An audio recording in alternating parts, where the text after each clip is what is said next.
British രാജാവിനെതിരെ പടയെടുത്ത് നാട്ടിൽ കൊലയും കൊള്ളയും നടത്തിയവരാണ് ഈ നിൽക്കുന്ന പ്രതികൾ.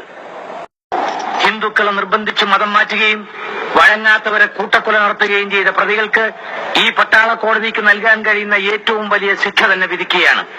അവരെ ഓരോരുത്തരെയും വെടിവെച്ചു കൊല്ലാൻ ബഹുമാനപ്പെട്ട ട്രിബ്യൂണൽ കൽപ്പിക്കുന്നു. ഖിലാഫത്ത് വിപ്ലവം നയിച്ച നേതാക്കളെ വർഗീയവാദികളായി ചിത്രീകരിച്ചാൽ ചരിത്രം നിങ്ങൾക്ക് മാപ്പ് തരില്ല.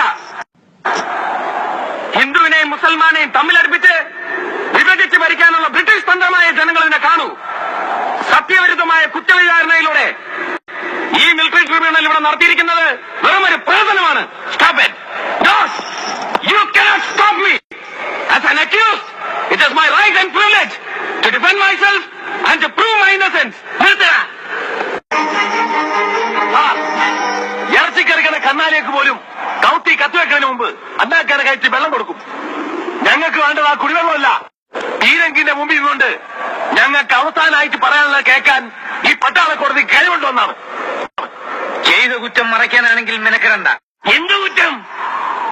ഈ നാട്ടിൽ പെറ്റു വളർന്ന ജനങ്ങളെ പൊറുതി മുട്ടിച്ച സായിപ്പുമാർക്കെതിരായിട്ട് ആയുധം എടുത്ത കാര്യം ശരിയാണ്.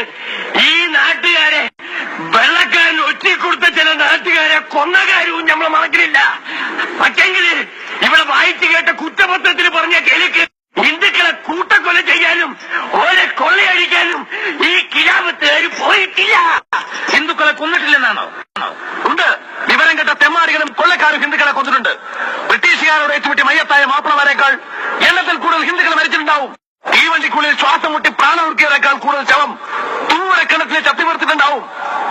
ആ തെറ്റിന് പഴിചാരേണ്ടത് പൂക്കോട്ടൂരും തിരങ്ങാടിയും പാണ്ടിക്കാട് ചന്തപ്പുരയിലും നാടിനു വേണ്ടി പൊരിഞ്ഞു മരിച്ച ധീരന്മാരെയല്ല.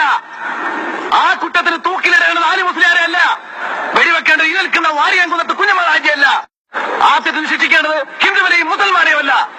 ഈ മണ്ണ് ചോര കൊണ്ട് നടത്തെടുത്ത ബ്രിട്ടീഷ് മക്കളെയാണ്. അവന്റെയൊക്കെ ചെരുപ്പ് നോക്കി ഖാൻ ബഹദൂറും റാം ബഹദൂറും പട്ടം വാങ്ങിയ അന്നപ്പുറമുള്ള നാടൻ ചെട്ടകളെയാണ്. സാജൻ,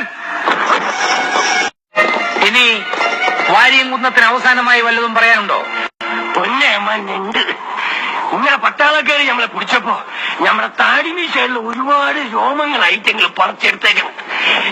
നമ്മുടെ മേലി ഇനിയും രോമുണ്ട്. വെടിവെക്കുന്നതിന് മുമ്പ് അതുകൂടെ പറിച്ചെടുക്കാൻ നിങ്ങളെ ഈറ്റങ്ങൾക്ക് കൽപ്പന കൊടുക്കുക. തോന്നിയാസം പറഞ്ഞാൽ നിന്റെ നാവാവും പിഴുതെടുക്കുക. പഹിമാറെ അതിനെന്റെ ബാപ്പയാർന്നവന്മാരും കൂടെ കഴിയുന്ന ഷൂട്ട് ദം ഓൾ.